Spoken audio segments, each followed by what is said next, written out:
What does it take to lead in the age of digital disruption? How do you balance innovation with humanity in the fast-paced world of technology? And what can we learn from leaders who are shaping the future of business and government? I have the privilege of speaking this week with someone truly exceptional. Kumar Parakala has not only led multi-billion dollar businesses in the digital space, but he's also advised to top ministers, premiers and heads of state on some of the most pressing issues of our time. From digital disruption to national security, we dive deep into how technology is reshaping leadership and the skills leaders need to thrive in this rapidly changing world. I can't wait to share this conversation with you. Let's get into it. Hey everyone, and welcome back to the Leadership Project. I've got a very special treat for you today. I'm deeply honoured to be joined by Kumar Parakala. Kumar has led multiple multi-billion dollar businesses in the area of digital and digital disruption. He's also advised to prime ministers and premiers on topics as diverse as digital disruption, artificial intelligence, and even national security. He was one of the founding members of KPMG's multi-billion dollar digital practice and the president of GHD Digital, another multi-billion dollar digital practice. So we couldn't be better placed with someone with the experience of what it takes to build successful businesses in the era of digital disruption. He's also a best-selling author, including his latest offering, which is called Lead to Disrupt. And he has a concept that he wants to share with us today that our conventional approaches to leadership just will not work in today's modern world, and we need to start changing the way that we lead, which is perfectly aligned to what we talk about here on the show. And I don't want to waste any more time than to get into this content. So Kumar, I would love it if you would say hello to the audience, and I'd love to hear a little thread of what in your background inspires you so much in this digital world. You've had an incredibly successful career already, but what motivates you to keep going, getting out of bed each day and driving towards this new crazy world that is changing in front of our eyes at a speed that we just can't fathom anymore? Thank you, Mick. And it's a privilege to be on your very successful podcast, the Leadership Project. And, every day you need to be passionate about the day and how you're going to spend your time productively. What really gets me out of the bed, and it's a great question, is the impact that many people who are in leadership positions like myself can have on a large number of people, the positive impact. And just the other day, I was at a very, very large conference of 5,000 people, and they were talking about all these challenges and all these issues.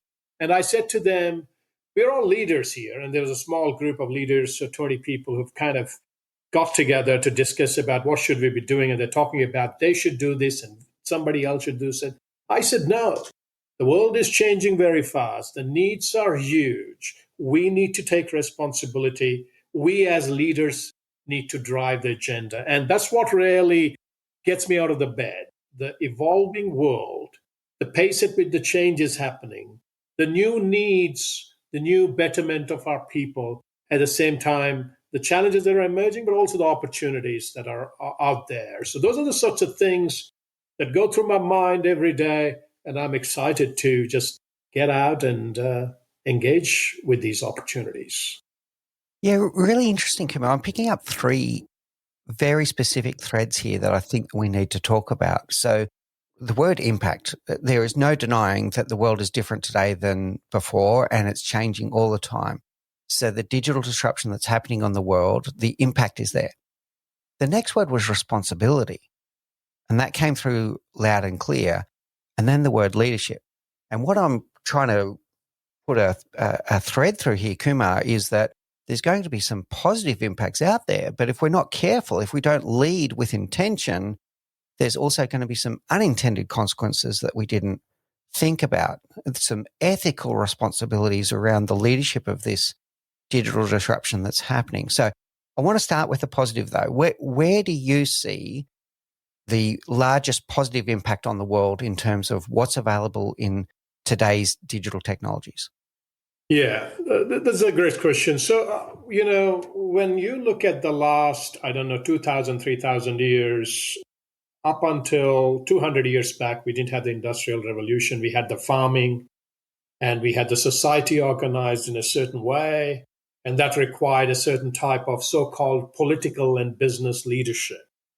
In the last 200 years, we had the Industrial Revolution, and that has fundamentally changed the hunting, farming, society into a more industrially advanced society in the last 200 years. Now, what we are seeing in the last few years, maybe a couple of years, is a new revolution called the AI, or artificial intelligence revolution, where for the first time, the capabilities of a machine are going to far exceed the capabilities of one individual. This is a doctor, lawyer, engineer, whatever it is.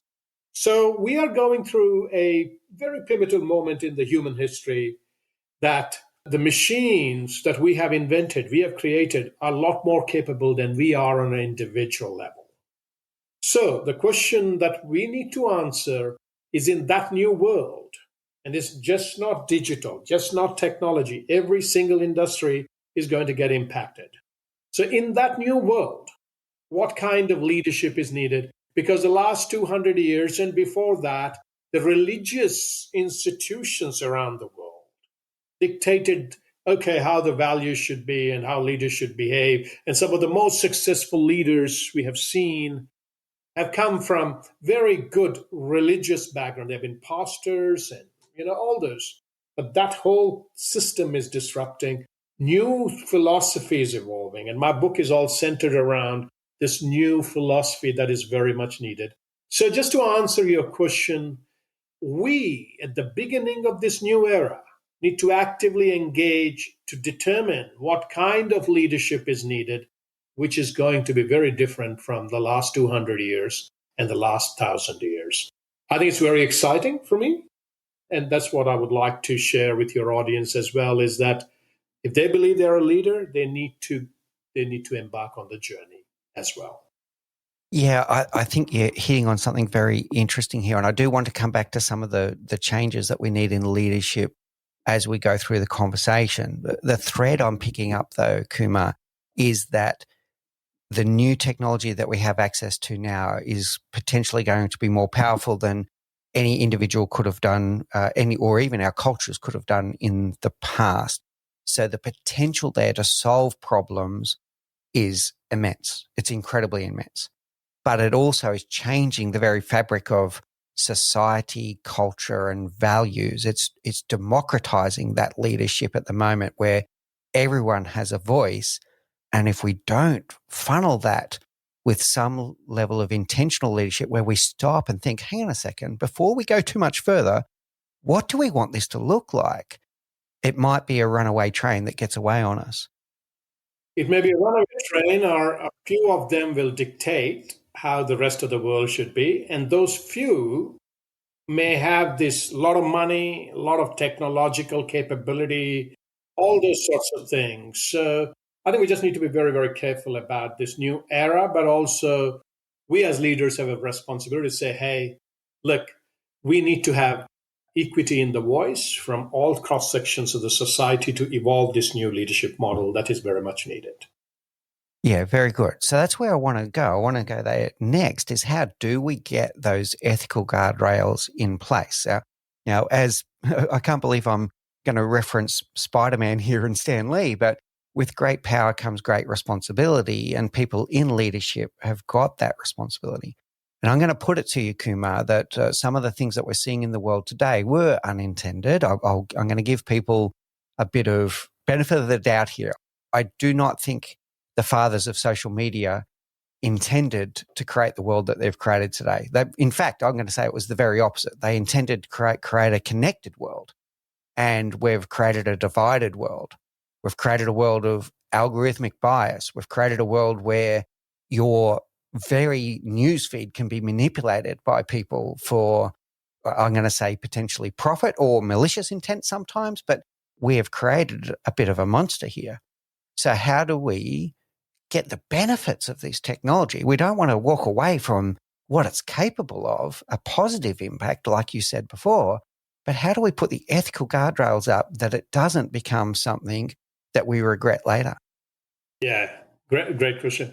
Mick, I mean, one of the things I'm going to say very loud and clear is what you are creating, whether you're creating a devil or you're creating an angel, is all dependent on you as a human being, on how you leverage it and how you use it. So you have the same power to have the so-called angelic impact as you have the impact of a devil in some of these inventions that are coming through. So it's all completely very much relate to how humans use these systems and how they leverage them.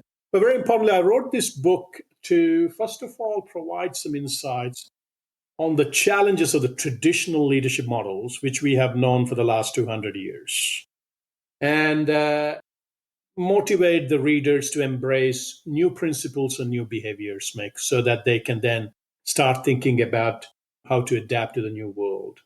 I've offered some practical strategies to navigate through what is looking like a highly dynamic, uncertain business world and social world as well. So, for example, we can see our life every day. We are going up and down. The stock market prices will be up, or they will be down.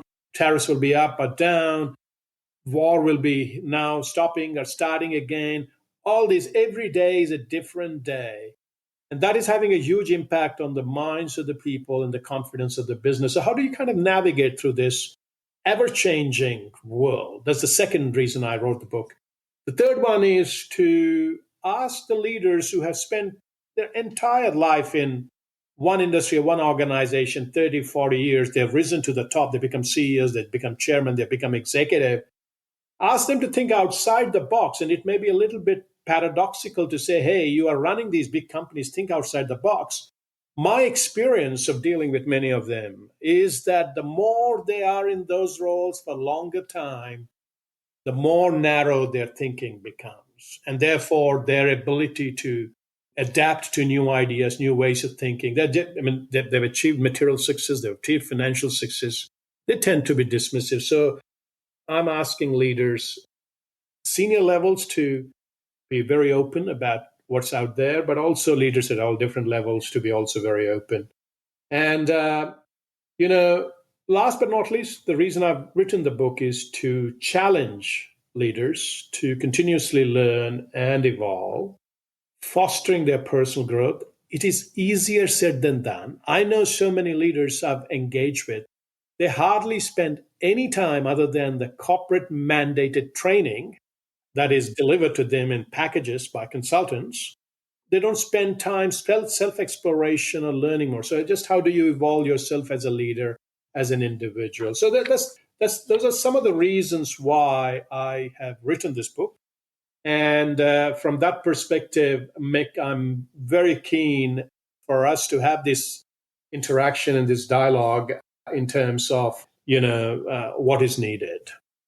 Yeah, really good, Kumar. So I tend to agree that yesterday's thinking has got us to where we are today, and it's not going to serve us well into a future that is changing every day now. You're right. I turn on the news and I go, I don't even think I'm shocked anymore by anything I see on the news. I just know that I'm going to be shocked. Do you know what I mean? So it's like, what's going to be the surprise packet in the news today? So it is changing and disrupting all the time. And yesterday's thinking is not going to cope with that. Our models of leadership, whether we've learned it by osmosis and mimicking leaders before us or the corporate programs, they definitely need to pivot. So where do we start with that, Kumar? If someone's listening to this show and they've been following, let's call it a conventional model of leadership, how does someone take the first step to go, well, I need to keep an open mind here and I need to start changing the way that I lead? Yes, absolutely. What I would say is before we embark into what we should be doing, let me just quickly cover a few areas where the traditional models have become very outdated. And we recognize that then we can change that in our business world. So the first one is the vision, the vision that businesses are creating. They are business as usual visions. I want to have 10% more profit or 10% more And they're very, very operational visions. They don't do anything. They've been doing that for many, many years. So basically, companies and the leaders who are leading them need to change their vision. Finite mindset. We've been in the industry. We've done this for a long time. I'm the leader of the industry. I've seen everything come in the last 30 years. Being dismissive is very finite mindset because AI is not something that anyone has seen before. So these wars that we are going through in our lifetime, the sicknesses that we went through because of COVID, those are all unprecedented experiences during our lifetime. So I think we need to have a move from a finite mindset to an infinite mindset. You know, there's a lot of hindrance to innovation. Every time there is a cost cutting that happens, innovation goes out of the door. So again, if we don't innovate, if we don't change in every way possible, including leadership, how do we? So look at the hindrances for innovation. And empathy, COVID really taught me to be a lot more empathetic with people and my own staff and everyone else. It was a big lesson for us because we may live or may not live tomorrow as a result of this unknown pandemic, which we never ever thought of. So it made people really question the purpose of their lives. So the empathy deficiency, I mean, people are now going back to that empathetic state, lack of empathetic state before COVID after 3 years as they were before. So they need to start looking at these. Again, agility and hierarchical organizing, these are all areas in the current models that we need to look at. So what I'm saying is that when you look at some of these things, they worked very, very well for the era of industrial revolution. Standardization, thinking in a certain way, training people en masse to deliver outcomes, they all work very well. They will not be working very, very well going forward. So going forward, we need to think about a disruptive leader who is going to take from the current state of where we are to where we need to go. The disruptive leader is challenging the current state, the status quo, and so on and so forth. So, what do they need to do? They need to challenge, they need to help others thrive and learn, and then show resilience and move forward. So, for those outcomes, there are, in the book, I've recognized 7 principles, by the way. One is to have a disruptive mindset. And that means, when things are happening in a certain way for a very long time, is that the best way to do it? Because, for example, everybody is very familiar with writing PowerPoint slides. And what is a traditional PowerPoint slide? You make the PowerPoint slide, somebody else checks it, and then somebody else, and then you go to the client and you present it. Now, that is what the traditional model has been for the last 20, 25 years.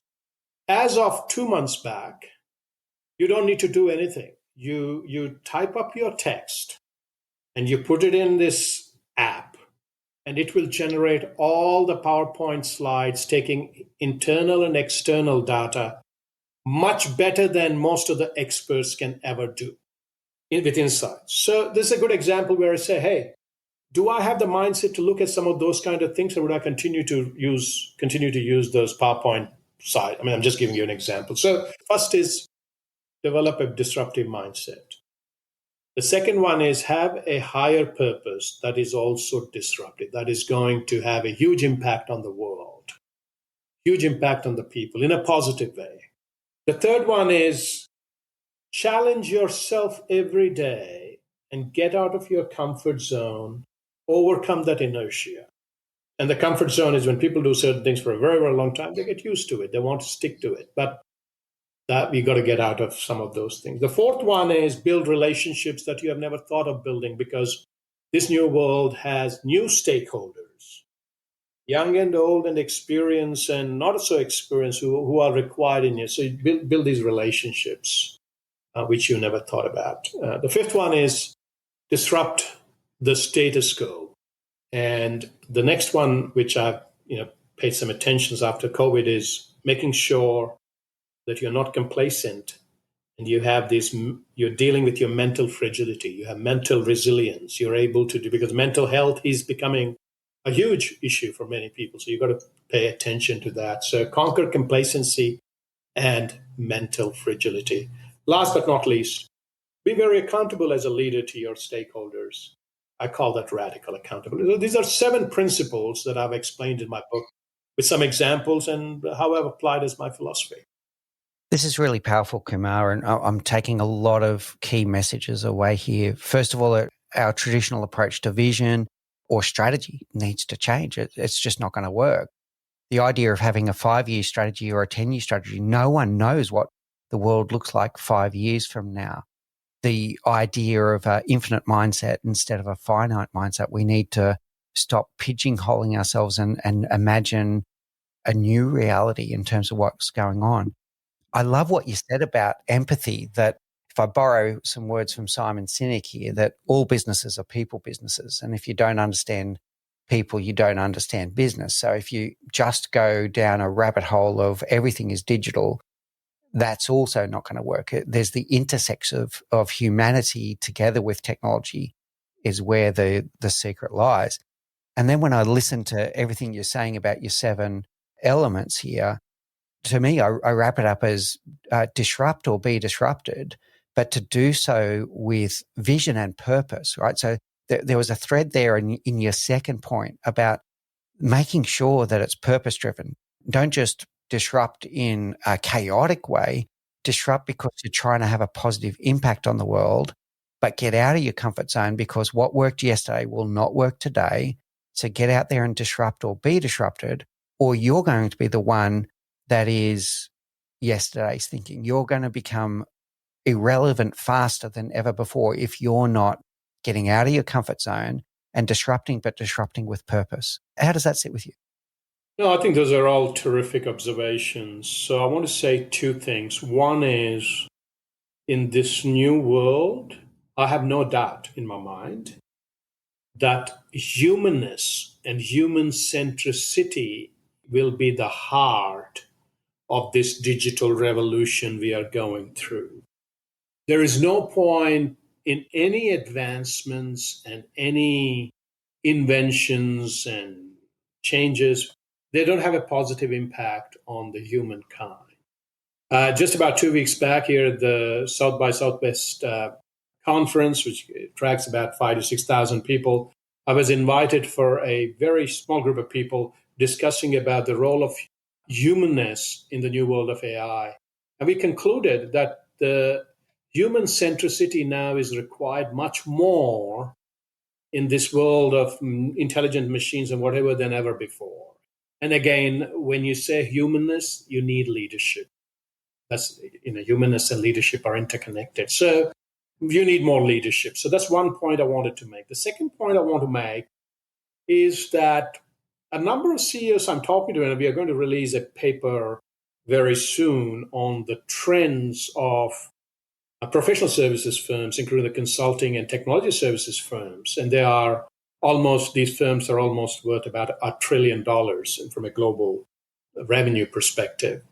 Many CEOs of these companies are going through an existential crisis where they're either publicly or privately saying, within 2 years, if we don't change the way we are operating, within 2 years, we've been in the business for 25, 30 years, but if we don't change in the next 2 years, our value of our business will be eroded by 40 to 50%. So on one side, we have all these inventions happening. On the other side, we have people who are employing thousands of people, and the leaders of those companies are recognizing the need to change. Now, we as leaders need to come together and help balance, how we leverage the invention, but at the same time lead in a manner in which we continue to serve the people in our businesses, continue to serve the society. And I'm absolutely against these large organizations who treat people like commodities and get rid of thousands of people when the stock price goes up, and then hire them back when the stock price goes down or whatever. Sort of the other way around. Hire people when the stock price is down and hire people when it's up. It's treating people like commodities. Poor leadership. We are seeing that everywhere. I think we just need to help people navigate through that as well.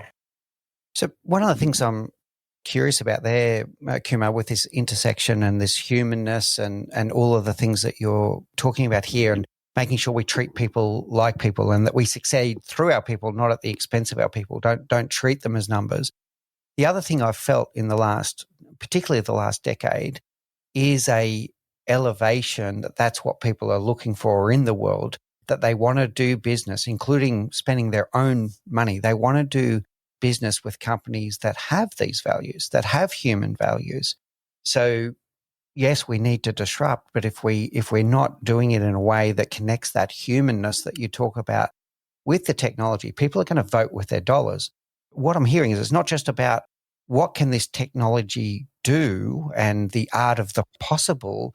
It's if you don't bring the human connection along, people will turn their back on you. Is that what I'm hearing? Oh, absolutely, absolutely. I mean, in fact, there are thousands of companies. We have the younger generation, young professionals who are one of the smartest people I've ever been interacting with. They challenge my thinking. When I talk to the younger people, I learn from them. They always give me a new perspective of looking at the world.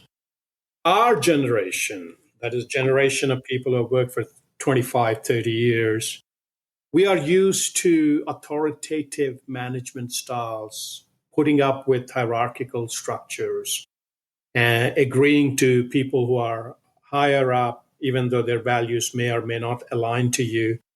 We have lived in a relatively very subservient culture, organizational culture. That's how we progress. Many of our leaders progressed in their careers. But you raised a very, very valid point. The new leaders, new young professionals are not going to put up with that kind of double standards and that kind of hypocrisy. They are looking for true meaning at work. They are looking for authentic leadership. They are looking for active engagement when you are a leader, when you're a CEO, as equals. I've had situations where we get college graduates to come in. And, I very quickly learned that I can't talk to them like a CEO talking to a entry level college graduate. You got to talk to them like you're equal. And then you say, okay, what do you think I can do differently and things like that. I had actually a young professional was my coach. This person was only 22 years old and decided to become my coach. And so the point I'm making here is to retain people, to attract people, to show leadership, you need to change the way you have operated. My book talks about it. You've just raised it. And that is what we as experienced professionals need to reflect on and change and adapt as fast as possible.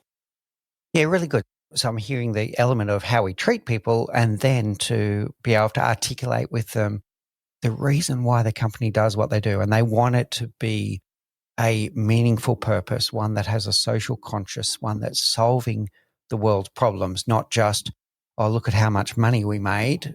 Money's okay, and money is not evil, and you need money to fuel the mission, but the mission is becoming more important than working for that multi-trillion-dollar company. It's more important that.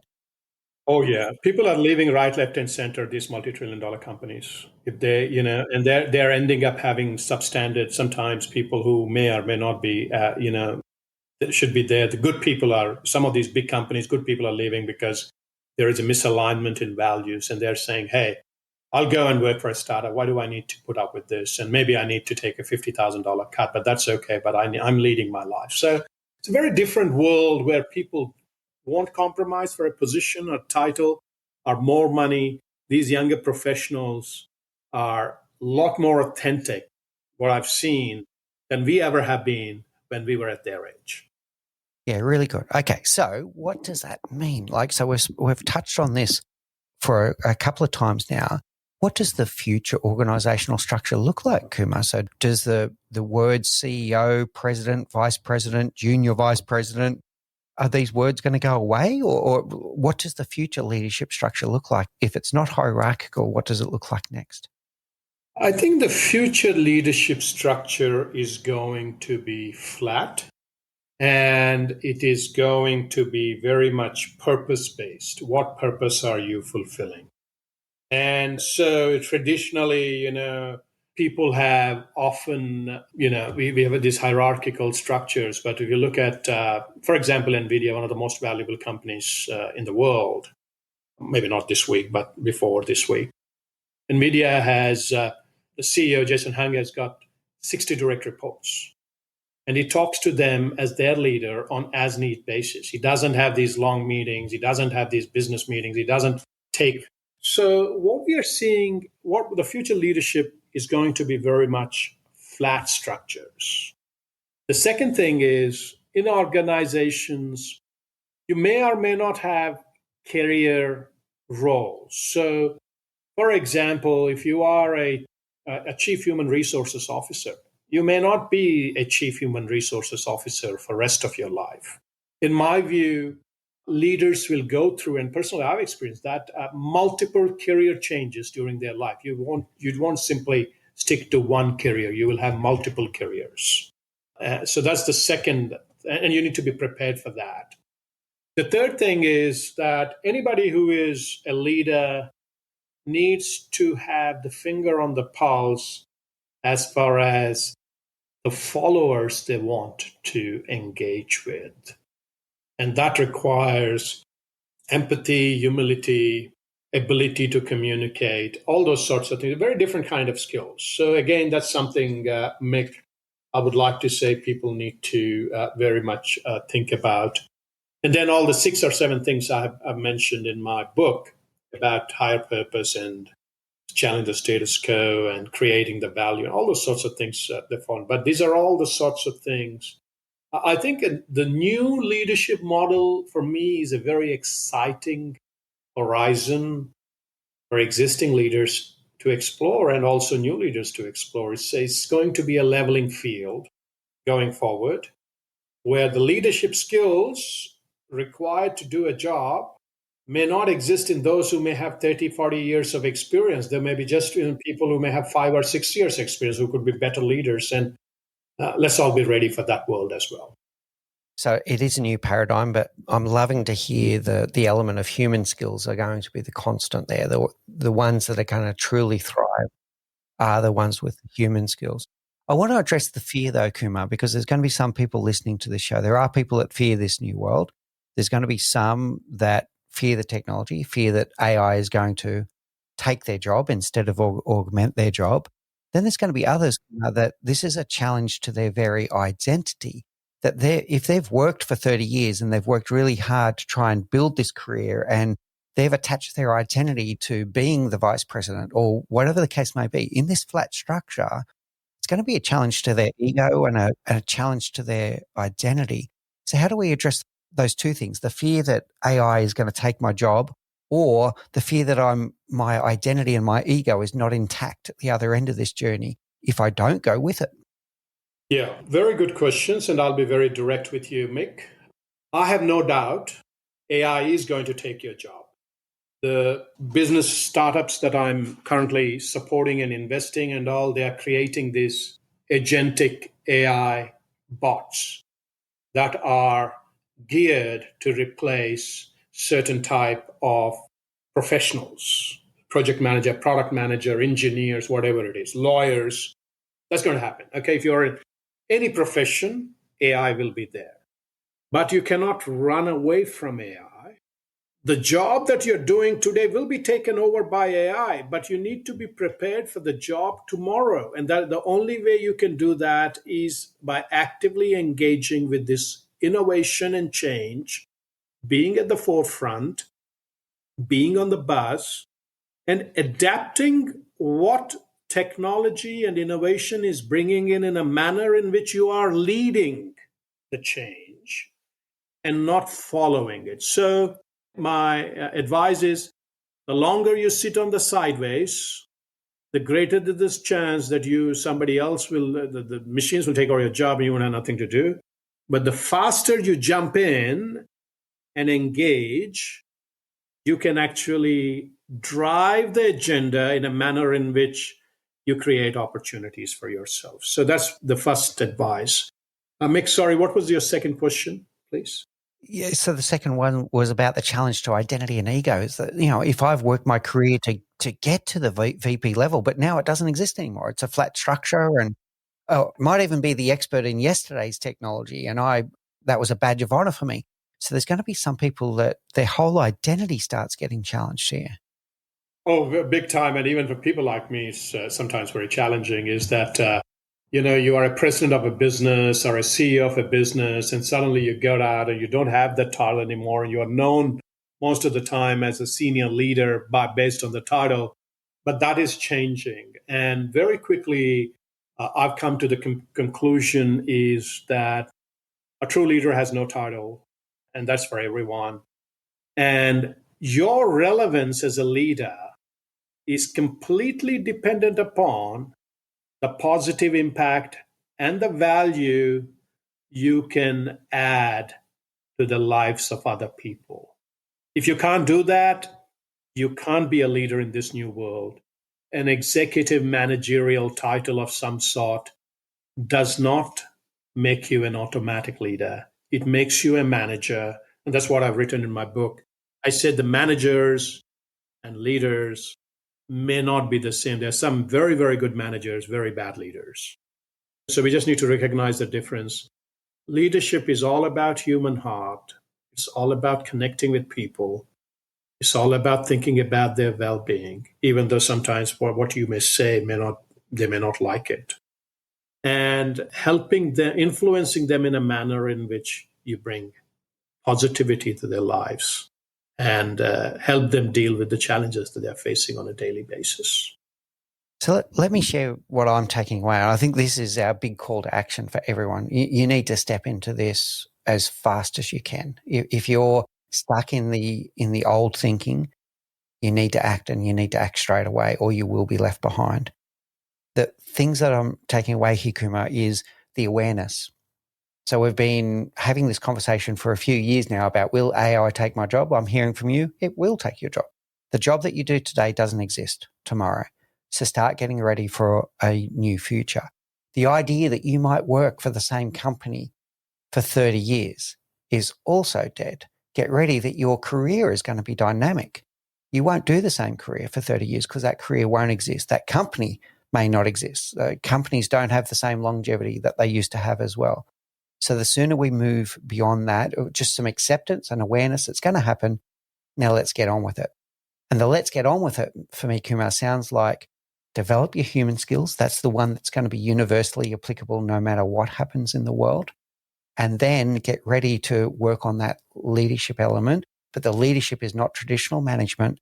It's going to be those that have got vision, those that have got agility, those that are able to influence people, those that have empathy, those that can move with the times or even shape the times are going to be the ones that are successful in the future. So your job today won't exist, but get ready for your job tomorrow and your job the day after that, which might be different again.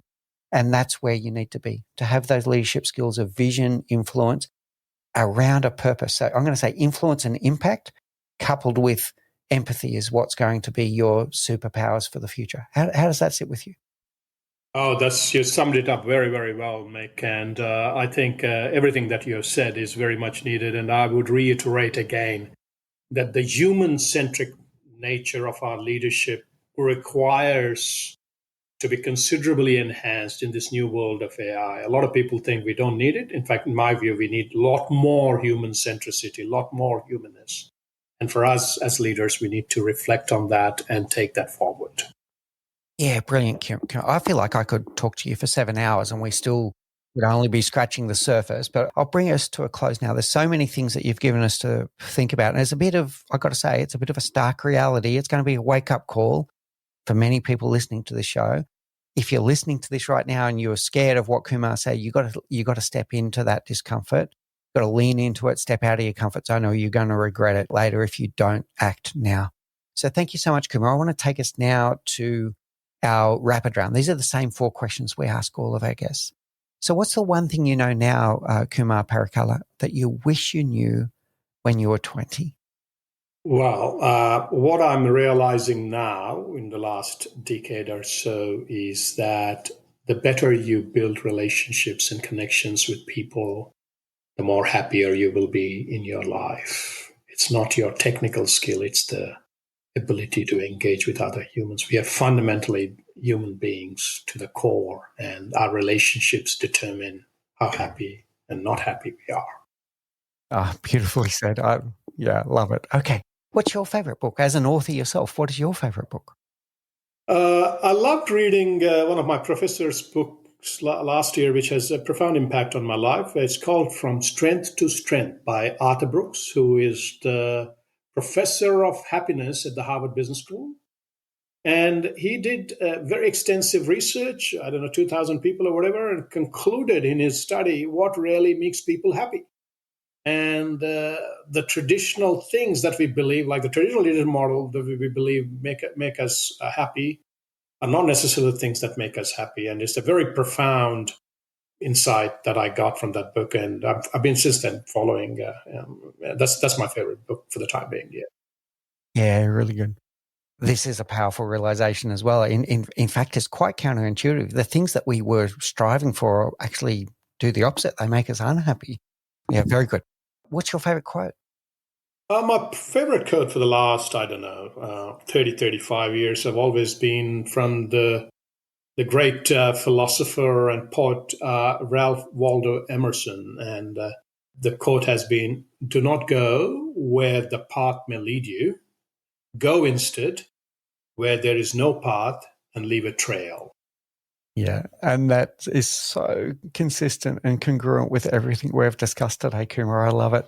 And finally, how do people find you if they're curious to know more? I'm sure there's going to be people that are worried and need to have a good guide. How do they find your book? How do they find you? The best way is to get to me on LinkedIn, Kumar Parakala. LinkedIn, I'm very accessible on LinkedIn. You can send me emails, but I'm usually not very efficient in responding to emails. But connecting on LinkedIn, and then if further engagement is needed, we can set up a time through my email address and we can engage. But LinkedIn is my platform to go to. Wonderful, Kumar. Thank you so much for sharing your gift today, your gift of your wisdom, the gift of your time. There were so many great takeaways from today. I feel wiser for having to do this, but you've also inspired me into action to make sure that I'm leaning into my own discomfort and getting out there and carving my own path in the world and leaving a trail behind me. Thank you so much, Kumar. Thank you, Mick, for the opportunity, and I wish you the very best. Thank you. What an amazing conversation with Kumar Parakala. After hearing Kumar's journey, what leadership lessons will you take with you? How can you start leading differently to adapt to the digital transformation happening right now? I hope you enjoyed today's conversation. His insights into digital leadership and the future of AI are truly eye-opening. As always, I'd love to hear your thoughts. What resonated with you the most? How are you adapting your leadership style to the digital age? Reach out to us on social media or leave a comment, and don't forget to subscribe so you never miss an episode of the Leadership Project. Just a quick update that we have a format change that we've recently implemented where I won't be doing the weekly recap show, but rather a monthly one. So each month I'll give you a solo cast where I reflect on the lessons that I've learnt from the guests during that month. In the next episode, I'll be joined by Jones Laughlin, who's going to share with us about how we can harness the power of focus, which is absolutely something we all need as leaders in a modern world. Thank you for listening to The Leadership Project at mixbeers.com. A huge call out to Faris Sadek for his video editing of all of our video content, and to all of the team at TLP. Joanne Goes On, Gerald Calabo, and my amazing wife, Say Spears. I could not do this show without you. Don't forget to subscribe to the Leadership Project YouTube channel where we bring you interesting videos each and every week. And you can follow us on social, particularly on LinkedIn, Facebook, and Instagram. Now, in the meantime, please do take care, look out for each other, and join us on this journey as we learn together and lead together.